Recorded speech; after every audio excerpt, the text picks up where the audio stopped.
The Accidental Entrepreneur is brought to you with the help of our sponsor, AWeber, the world's leading small business email marketing and automation service provider. Since 1998, AWeber has helped more than 1 million small businesses and entrepreneurs through its suite of web-based email marketing, automation tools, and education. AWeber, the best option when it comes to marketing your business. The podcast is also brought to you by the Alternative Board. Since 1989, the Alternative Board, or TAB, has been one of the leading peer advisory and business coaching organizations for independent business owners and CEOs across the world. By facilitating peer advisory boards, private one-on-one coaching, and strategic planning services, TAB helps business owners improve their businesses in ways that change their lives. And be sure to check out our affiliate sponsor, One of One Productions, the New Jersey-based podcast studio that produces and edits both audio and video podcasts. They sell equipment for the avid podcaster and have even created a guesting kit exclusively for our listeners. And be sure to support the podcast by ordering some logo merchandise from our online store. Listen to all of our sponsors' commercials later in this episode and follow their links in the show notes to learn more about their products and services. Okay, welcome back to another episode of the podcast. Got an exciting guest on today. He's an author, he's an entrepreneur, and he's got a lot of good things to share with the audience. If you are listening on your favorite podcast directory, be sure to leave us a 5-star review wherever you can. If you're watching us on YouTube, be sure to hit that subscribe button and like us and follow us and all those other things you can do on YouTube. So let's get on with today's show. The information provided in these episodes is for entertainment purposes only. It is not a guarantee of success or to be construed as advice of any kind. You should always seek advice from local licensed professionals before making any decisions. The dictionary defines an entrepreneur as a person who organizes and manages any enterprise, especially a business, usually with considerable initiative and risk. People often start a business without much choice, perhaps due to a job loss or just being dissatisfied at work, and they come up with an idea they just know can be successful. They become entrepreneurs by accident. That is to say, their success or failure happens by accident, not with intention. My name is Mitch Beinhacker. I'm a corporate attorney and a business advisor. You're listening to The Accidental Entrepreneur, my podcast about how to achieve success on purpose, not by accident. Join me along with our monthly guests where we share our knowledge and help you get a hold of your business. And now on to today's episode. All right, John, and it's Livesay. You corrected me, right? I got it correct? Yes. Okay, well, I appreciate you joining me today on what's become a fairly warm Friday afternoon, at least in New Jersey, and to talk all about your background in business and as an entrepreneur, and then we can lead up to your book. You're one of the few guests I've had on that actually have an audio book that I've been listening to. Nice. And we're going to talk about storytelling as a technique of selling, really, right? About closing deals and connecting with people. And I think it's an important topic because I think, selling is like a bad word to people. It makes them very nervous and they don't connect. And I think the whole concept of how to, be better at that communication is really important for the average business owner, entrepreneur, and all that kind of stuff. So maybe we'll go backwards a little bit and we can, hear your story. Sure. Well, Okay. I majored in advertising because I was completely fascinated by what motivated people to change brands or behavior or what made an ad or a commercial memorable. And turns out it's usually a story that does that. And I worked for an ad agency creating commercials for movies back when they were coming out on home video and Blockbuster was alive and well and thriving. And we could reposition a movie that hadn't done well in the movie theaters and make it something that people would want to rent or own. So that's where I honed my storytelling skills. And at the agency, my job was to convince studios to hire us. I had a demo reel and it was all about the story that I would tell that would convince them. And then I had a 15-year sales career at Conde Nast, which is GQ, Wired, Vanity Fair, Vogue, etc. And big accounts like Lexus would say, we looked at 15 different brands. We've narrowed it down to 5, and we're going to pick 2. And the 5 of you get to come in for 30 minutes and tell us why we should pick you, but don't talk about numbers. And half of the reps were deer in headlights. And I realized that whoever told the best story about the marketing idea or what made this magazine's editorial resonate psychographically with the target audience would get the sale. Nice. And so I applied my storytelling right? skills to winning business. And that's what led me to having a speaking career where companies today are actively seeking out a new way of selling that isn't pushy. And in fact, prevents them from being so forgettable. Because if all you go in is talk about numbers, you're seen as a commodity and you're also forgettable. But if you tell a story that tugs at heartstrings, you have that emotional connection that people are looking for. Yeah, and I think people don't want to be sold. They don't want to feel like you're trying to convince them that whatever you have is the best. They want to connect with you. They want to think that you're a real person and that you actually have empathy for them and all that kind of stuff. And you're right. A lot of people just get like and maybe part of it's nerves or inexperience or whatever, but even some experienced salespeople, like that's all they're taught to do. Go, make your pitch, talk about your stuff. And I even have a couple people that are raising money for companies. And I'm like, listen, they don't want to go through your pitch deck and look at every number that you've laid out because first of all, they're projections. And second of all, they want to know they're investing in you ultimately. Yes. You're the person who's going to execute this and they got to buy into your story, not what some fabricated numbers are. So I think that that's something that people really overlook. It's very true, Mitch. In fact, investors say they, invest in the jockey, not the horse, and you're the jockey and your idea is the horse. And the best way to do that is your own story of origin. What motivated you to start this company? How did you get into this business? Why is it a passion point for you? Because that's what they're looking for, is a story about grit and passion, tenacity. And so instead of saying those words, if you can show it in a story, then they feel that it resonates with them. And then the second story you need to have is your company story. Even if it's just a one-person company, how'd you come up with the name? What is it? What are the values? What do you stand for? What's your culture?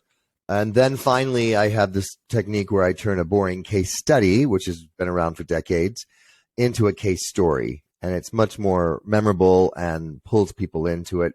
And you need multiple stories depending on who you're talking to.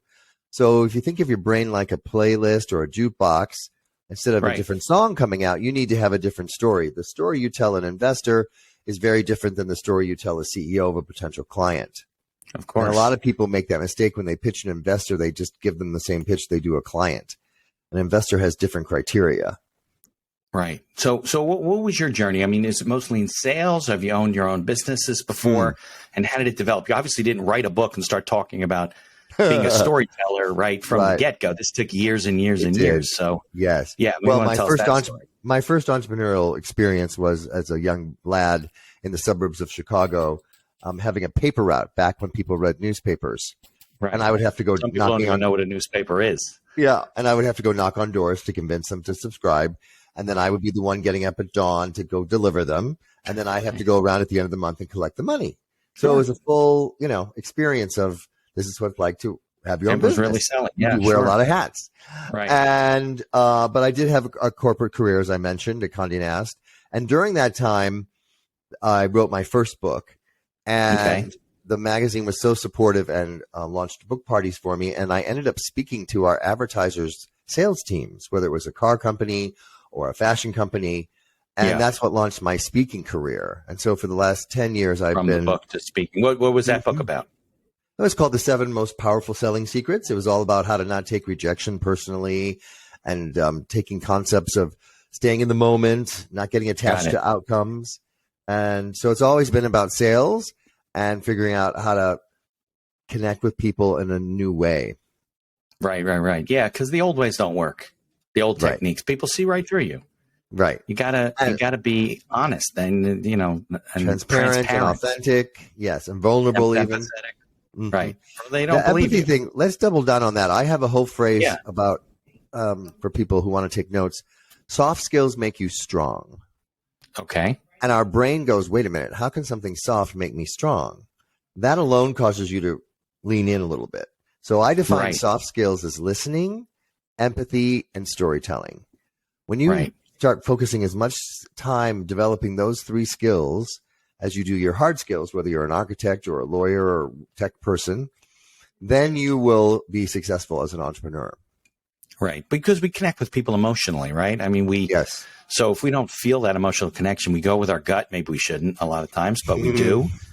And what do they say? Decisions are made emotionally backed up by logic. Exactly. So yes. They need to know what you do and know a little bit about your product, but they don't want to spend all this time, just trying to make a decision that way. Because if they don't feel good about you, they're not going to trust you. Well, let's talk about that. The old way of doing it again is, you got to get people to know, like, and trust you. We've heard that 100 times. Right. And the problem with that belief is the first part, no. Oh, you need to know about my company. Let me give you more facts. Let me send you one more email with a number. Right. Do you know enough now to buy? And I flip the script on that. I start with trust. It's a gut thing. Yeah. So no should be last. Safe to even open this email or have a meeting with you? Right. That's why if you get a warm introduction, the trust is transferred. Right. So but even that, I find it very, what's the word? Off-putting. Is that the right word? When somebody is introduced to me and they don't know me, we're networking, we met at an event, whatever, and they just, boom, go into whatever it is they're selling or pitching or talking about. Maybe you need this, I do, and you don't even hear them anymore. I mean, it just, it's like that voice in Charlie Brown when the parents are talking. Yes. Right. You just don't hear it. And then you're thinking, how do I get out of this conversation? This happens in networking all the time. That when I go to networking, sure, if somebody asks me what I do, I'll explain I'm a business attorney and I work with entrepreneurs and they do X, Y, and Z. But I don't lead with, I'm not trying to get them to hear what I do. I want to know what they do and hear their story. And I'll share stories when they tell me something. But I just find it very a real turnoff when people do that. Well, I use the analogy of dating. Nobody asks somebody on a blind date to get married. And yet on LinkedIn, we get these requests to, connect and buy something without any relationship. So I think that's a very valid point, that you need to build the relationship first. And the best way is to share your story. And then, of course, take an interest in what their story is. It's much better to establish rapport that way instead of the weather or sports or something. Right. And especially since they don't know me or what I need or who's in my life or, if my uncle does what they do or, whatever happens to be. Look, there's a lot of attorneys out there. So I don't know if you need a business attorney. I'm certainly not going to ask you. But if you have a question, something comes up, I always say, listen, if anything comes up, you have a question, please just send me an email. I'm happy to answer questions. But at the same token, you have to build that relationship. I don't, meet with clients and I'm already talking about, well, this is what it's going to cost if we did this and that. No, I even as an ethical professional, I have to ask questions and get to know. Well, you're like a doctor. The doctor doesn't give you a prescription without asking you some questions about your medical history and what brought you in today. And I always teach salespeople to think of yourself like a doctor. You've got to earn the right to ask some questions. But, if you go to a therapist, let's say, as couples counseling, and you say, we're having trouble in the bedroom. We're just, the spark is gone. That's called the presenting problem. The therapist will know that that's not the real issue. You think if we just get that back, everything will be good. There's something else going on. And so the therapist keeps asking more questions. And likely like, trust got broken. My feelings got hurt. There's a lot of other reasons why the romantic spark is gone. So what I teach sales teams is when you're asking clients, what is your biggest challenge, your biggest pain point, whatever, what keeps you up at night? I also have them say this 2-word question after that. Anything else? Right. No, and right. Boy, does that open up other things that are really driving them nuts that aren't at the surface. And if you're the person asking anything else and getting more detailed to show more empathy for what they're struggling with, you're going to be the lawyer they hire, the architecture, the tech company they buy, or the person they hire, or the person they invest in. So I have an example of that if you'd like to hear. Absolutely. I was working with Honeywell, and they make a fan that they sell for operating rooms. And they were talking about how fast the fans would spin and the particles in the air and all that tech stuff. Yeah. And I said, let me ask you a question. What happens if the fan doesn't work properly? Because in order for a story to be meaningful, the stakes have to be high. We have to care about something. And they said, well, the patients could get infected. That fan has to keep that room clean. I said, great. That's a good problem to solve. Anything else? And this is pre-pandemic. And they said, well, actually, now that you ask, the doctors and nurses in that room are cutting people open. There's smoke from the laser and all this stuff. And so if that fan doesn't do its job, they've got secondhand smoke damage. Yeah. That's the story. And we're no longer going to tell that story to purchasing people who just see fans as commodities. We're going to go to HR and say, this is the fan you need to keep your team safe and healthy. Right. Sure. And so a different story to the right person got them a lot more sales, all by saying anything else. Yeah. Well, they don't want a fan. They want what it does. Exactly. Right. Exactly. I apologize if there's some background music. There's some people on the other side of the wall, but if you can't hear it, it's probably being blocked out by the system. Okay. So what you just made me think of something that I wanted to ask you about. I know when it comes to like asking questions and stuff, right? As a professional, a lawyer, or even more so as a doctor, if you don't ask those questions, if you don't say, is there anything else and things like that, you may be doing something that's very detrimental to somebody. Like the worst thing that an attorney wants to hear is a client later on say, oh, by the way, and they tell you something that you hadn't asked and they didn't think was relevant, or they forgot to tell, whatever it is. And now you're like, boy, I wish I knew that 3 months ago. We would have done something totally different. Especially if you're going to court or something. Well, should we give some people some tips on how to have a good elevator story instead of an elevator pitch? Yeah, that would be great. I think that's a huge thing. They go to a networking event, and they're like, "Oh, you have 30 seconds." You go around the room, people vomit all over each other, and then you're like, "Why am I even standing here?" It's either memorized or robotic or boring. One of those three things. Right. The old elevator pitch. And so I have. So if you're listening, take notes. Yeah, If you're driving, pull over. 5-step easy process. I start with how, because that's how we talk to our friends. How this winter's been really cold or whatever. Right. And then the second part is, and you describe who you help. Okay. And in my case, I said, a lot of salespeople in healthcare and tech. Then the third step is, what are they struggling with? Describe the people that you're trying to help. Yes. The people, the tech sales reps and healthcare sales reps are struggling. Use the word struggle. Right. Not to be seen as a commodity. And as if that's not bad enough, I stack another problem on it. They're seen as, they're tired of coming in second place when they pitch against competitors. Right. Then you introduce your solution. I'm known as the pitch whisperer. I come in and I give a sales keynote on telling stories to win sales. And then the fifth step is, what is life like after? After people learn how to tell stories, they become revenue rock stars. In fact, one client just won 3 new business pitches in a row. Got it. And that's we're talking 30 seconds? That's 30 seconds. 45 seconds. Yeah. Yeah. And the whole goal of an elevator story is to intrigue people enough to go, that's interesting. Tell me more. What's a revenue rock star, or what's a pitch whisperer? It doesn't matter what they ask. I've planted some seeds to intrigue them. So in your particular you just want to case, open up the conversation, right? Yeah. And you're going to stand out against the first 3 steps. You don't say anything about you. Right. It's who you're helping and what their problem is, and getting it conversational. So if I was WIIFM, right? What's in it for me? In it for me?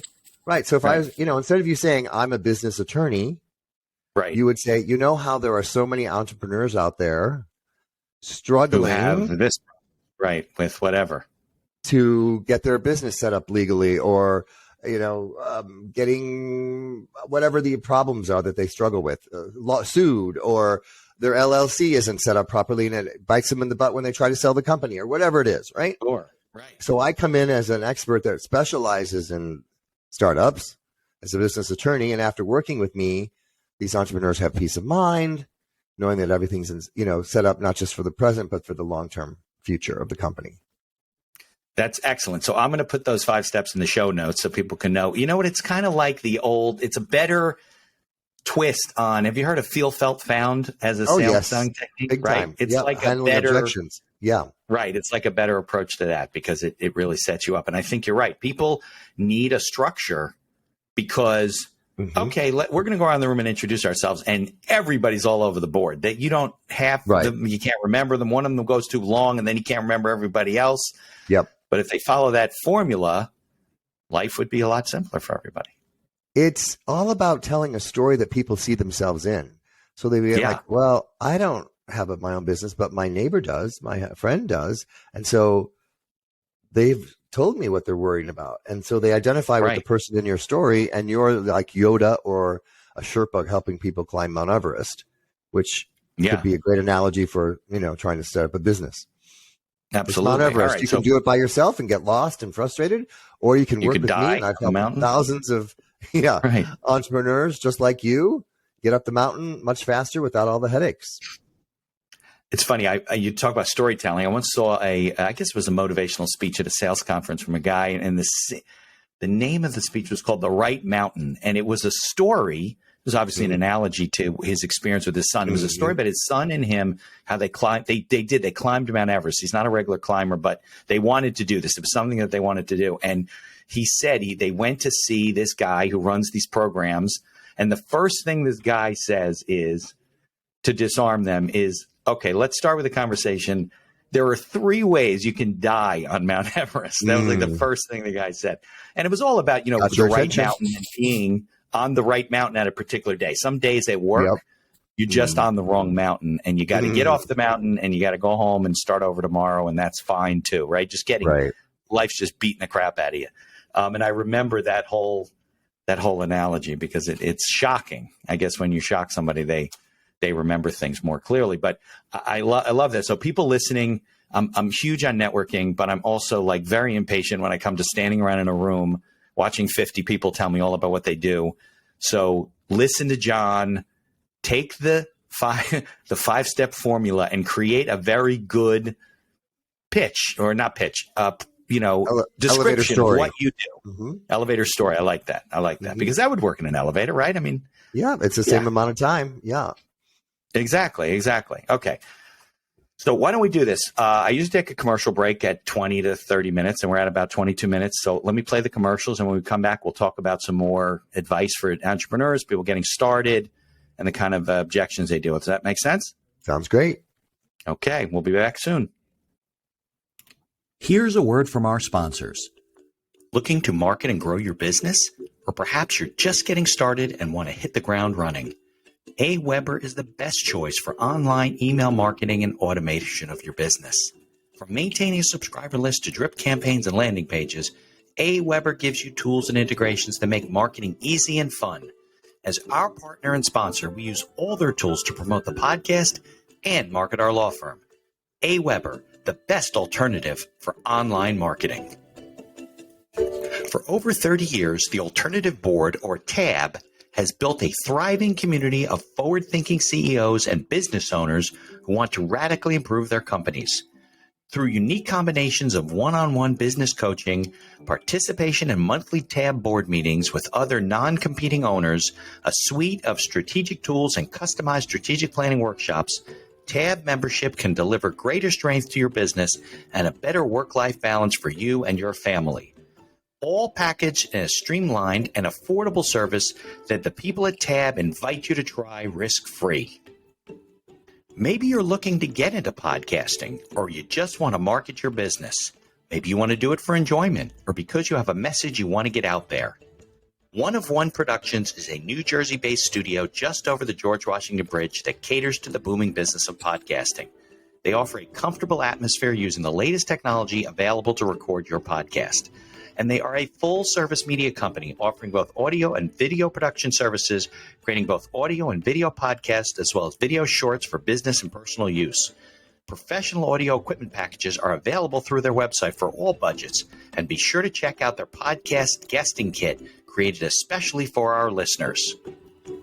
Follow the link in the show notes to learn more about all of our sponsors.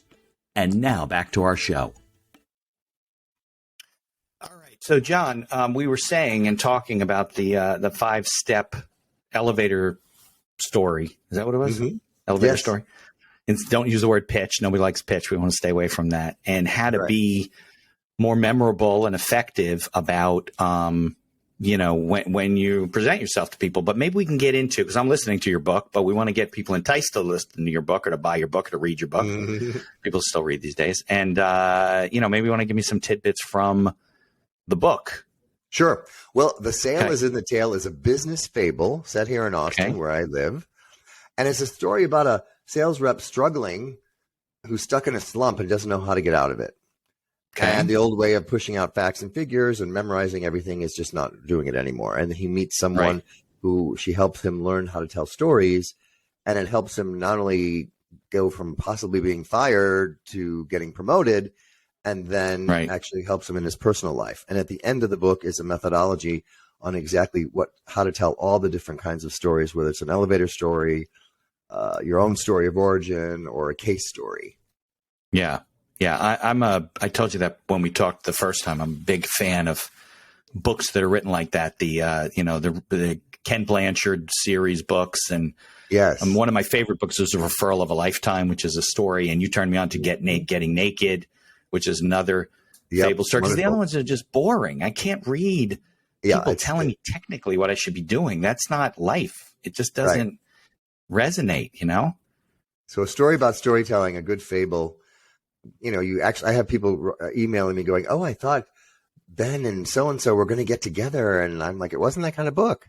But the fact that they cared enough about the characters makes me happy that they were involved in the story. Right. But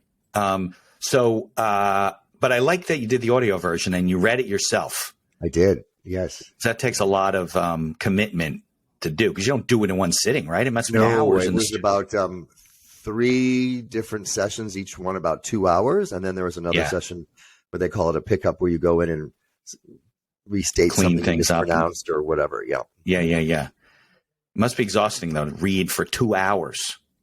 Well, Speaking, I could do up, contemporaneous. And you got to change your voice, especially if you're playing different characters. So it was a lot of fun. Right. In your case. Right. Exactly. Well, even when you're reading, your voice inflection should change. I mean, you because people are going to turn it off. Your voice is like a musical instrument. Yeah. It needs to be, music's not at the same sound volume, and there's pauses and silence. Right. And I really teach people how confident people are, in fact, comfortable with pauses. Very much so. When I was on television and they would say, what makes a good pitch? I go, oh, it's clear, concise, and compelling. And then I watched the footage back with my media coach, and he said, I know you're on live TV and I know you're nervous because your adrenaline's going, but you need to pause between those 3 words for people to digest it. Right. And so the technique is you say the word to yourself silently.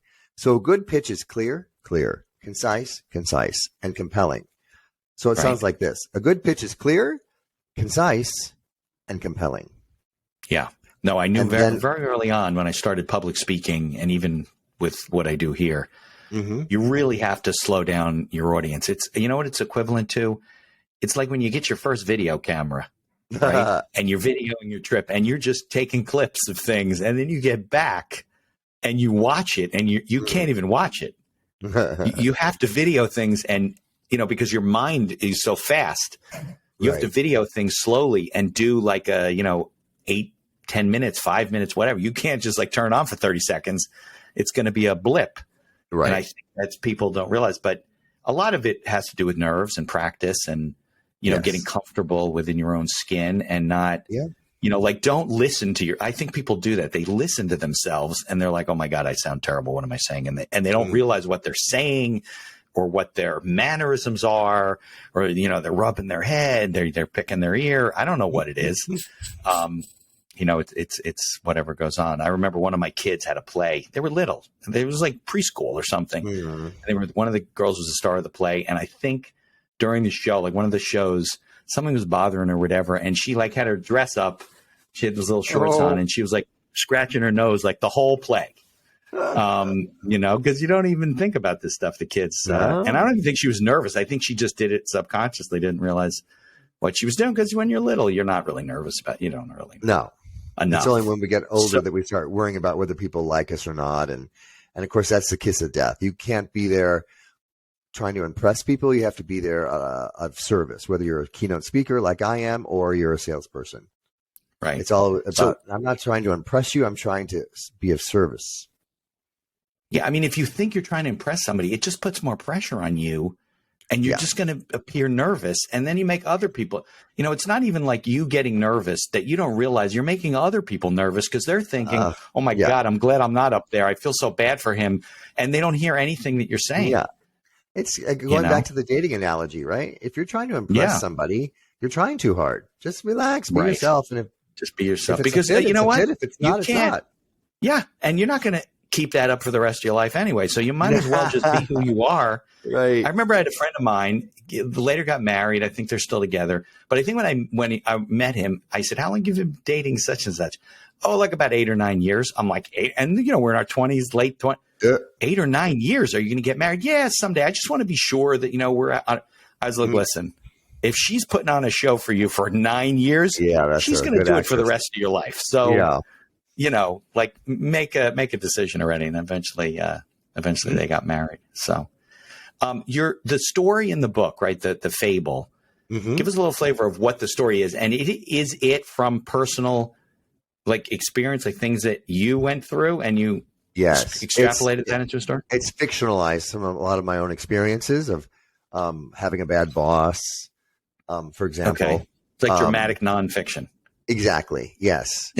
And how you have to rise above that and not take that feedback personally. Rejection in general, whether it's from your boss or a client, is a thing we all struggle with. And so I figured if I could show that in a story of how you learn to become a little more resilient. And one of the key takeaways people are loving from the book is this concept of 555. So you think of yourself like the movie director of your own life. And if somebody cuts you off in traffic, you say, is this going to bug me for 5 minutes or am I going to obsess about it forever? So I say, ask yourself, will this matter in 5 minutes, 5 hours, or 5 days from now? Right. And remember that it's an easy to remember and an easy to use technique. And it helps us become more resilient so that when the next potential client calls or is in front of us, we're not holding on to the past negativity. Right. So I have teams now telling me, we worked so hard on this project, we didn't get it. Normally we'd be talking about it for a couple of weeks and we decided to 555 it. We said, okay, we can complain about this for 5 hours and then we're not going to talk about it ever again. Right. Well, it's like road rage, you're like giving parts of your life away. Yeah. For things that don't matter. And you and I both know that 99 times out of 100, the rejection is not about you. Right. We all tend to take that personally. We reject ourselves. I guess somebody else could have gotten a yes. I must be bad. Or maybe I'm selling something that's not good. So don't do that to yourself. I used to do that to myself when I'd get a no. I'd reject myself. Yeah. Beat yourself up. Yeah. So it's just no now doesn't mean no forever. And you don't have to get a yes from everyone you speak to either. It's like in baseball, they don't hit a home run every time, and yet they're not even close. Superstars. A good hitter's 300, 3 out of 10. Right. Yeah. Yeah. So I think that your judgment. Yeah. Well, I mean, look, sometimes it's maybe you're not communicating things well, and they didn't realize the benefit that you get or why it's and you got to work on that. But for the most part, I think it's not. People should just have a little bit more confidence in what they do and not beat them, because it's like you said, it doesn't serve any purpose for you to beat yourself up over a lost sale, because first of all, you can't salvage it, and second of all, you just feel like crap, and there's no reason to feel like crap. You got to go on to the next thing. Yeah, the old way of selling is that always be closing, pushing, and I reframed it to ABK, which is always be kind, starting with the way you talk to yourself. Right. Well, that's the difference between being an empathetic salesperson and just being somebody who's trying to, sell tin roofs. My personal mission is to help as many people as possible get off the self-esteem roller coaster. We only feel good if things are going great and bad if they're not, because it's exhausting and it burns you out. And once we can let go of something outside of ourselves determining our self-esteem in the moment, then we're free of reacting to everything with such, dramatic impact. It's like, oh, that didn't happen. All right. Doesn't mean I'm bad. Doesn't mean I'm not, what I have isn't good. It just means that was a no now. And then also you're not so attached to needing the feedback, because if you're constantly looking for positive feedback, that's kind of a bottomless pit. It's never good enough if you haven't given yourself enough of a sense of, this is my purpose. This is my mission. I know it's making an impact. I don't need other people to constantly be telling me how great I am in order to feel great. I already come from a place of I'm enough. And from that standpoint, you're not attached to the outcome. Yeah. So is that, and I know we've touched on this already, but is that some of the common mistakes that you see people make, or the traps they're falling into? Maybe we can go over some more of those. Sure. And people let's go back to the 3 C's. I do that. Yeah. So the big mistakes in storytelling is it's not clear. You're confusing people with a bunch of acronyms. And the confused mind, we know, always says no, right? And they're not going to tell you. Technical professions, yeah. Yeah. Lawyers the are second terrible. mistake I see people making is it's not a concise story. It goes on, it rambles, people are bored. And I teach people how to tell a story that isn't rambling. And because here's why you need your story to be concise, so that people can remember it and repeat it. Right. The meeting after the meeting, a client hears 3 pitches and then they have another meeting and they go, well, what'd you think? They all sound the same. I guess we should go with the cheapest. Yeah. That's not what anybody wants. But if you've told a story that's concise, they can go, Mitch told us the story of another client he helped, and then they repeat it. That sounds a lot like us. Let's go with Mitch. Right. And then the third part is compelling. The stakes have to be high. There has to be some emotion to it for us to feel something, or we don't care what happens in the story. Right. So those are the 3 mistakes I see. One of those 3 things is not happening. And so I teach people, when you have a story, practice it with your coworkers, your friends, and ask them, was that clear? Not really. Was it concise? It could be shorter. And did you feel anything? Not really. Okay, I got to work on one of those 3 things. Right.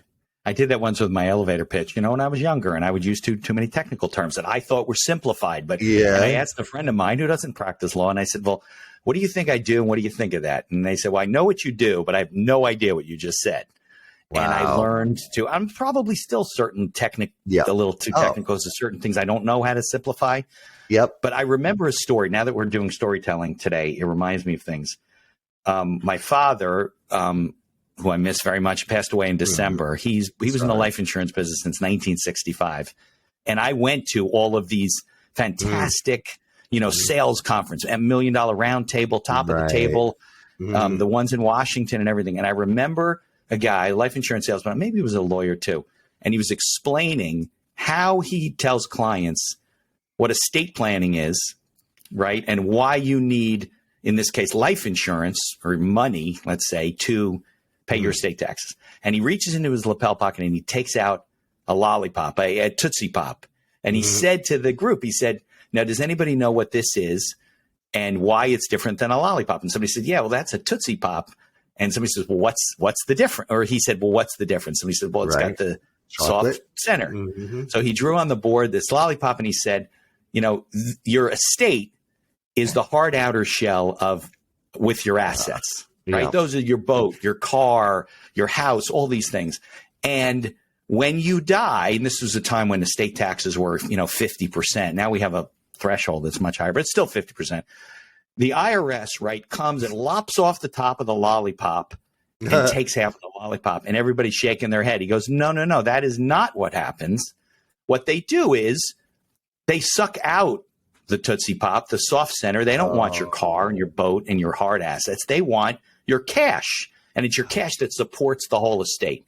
Wow. Now, he said one of the great things about this story is that my customer, my client, takes the lollipop. I give him the lollipop, and he puts it in his lapel. Now, this was a little bit chauvinistic, a little bit before, because he was saying the husband goes home, but the spouse goes home with the lollipop, and his wife is now putting his coat away, or I don't know, whatever, and pulls out the lollipop and says to the husband, where'd you get this lollipop? And he says, honey, it's not a lollipop, it's a Tootsie Pop. And can tell the whole story of what estate planning is and why they should have cash available when he dies. It's probably the best, simplest story that I've ever heard. Clear, concise, and compelling. Yeah, it's all of those things. And that's what makes us feel something. And also there's a villain in the story. It's the IRS, right? The stakes are high. And by the way, I heard that story 25 years ago. I can still remember it and tell you the story today because it's visual. Yeah, exactly. So if the lesson today is, create stories around your business and what you do and how to relate with people.